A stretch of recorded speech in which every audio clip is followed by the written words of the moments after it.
To find true happiness, obey God. July 20th. This is my happy way of life, obeying your commandments.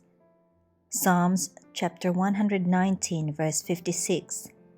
Happiness must be sought in the right way and from the right source. Some think they may surely find happiness in a course of indulgence in sinful pleasures or in deceptive worldly attractions. And some sacrifice physical and moral obligations, thinking to find happiness, and they lose both soul and body.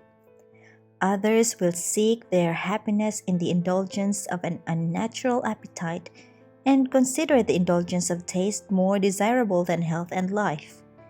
Many suffer themselves to be enchained by sensual passions and will sacrifice physical strength, intellect, and moral powers to the gratification of lust.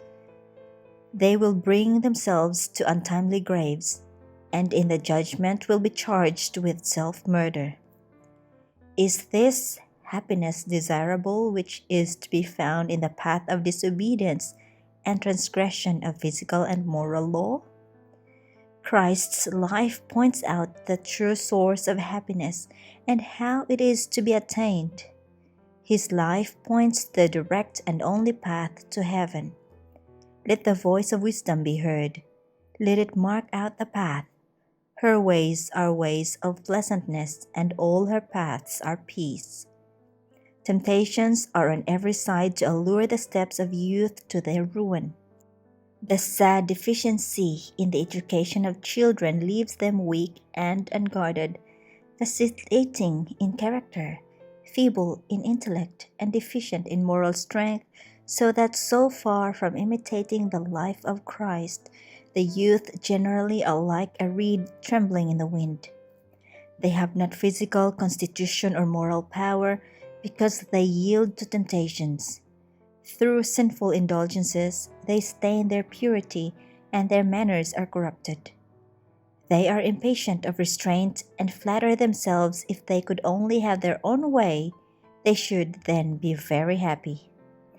If children and youth would seek their highest earthly good, they must look for it in the path of faithful obedience. A sound constitution, which is the greatest earthly prize, can only be obtained by a denial of unnatural appetite. If they would be happy indeed, they should cheerfully seek to be found at the post of duty, doing the work which devolves upon them with fidelity, conforming their hearts and lives to the perfect pattern.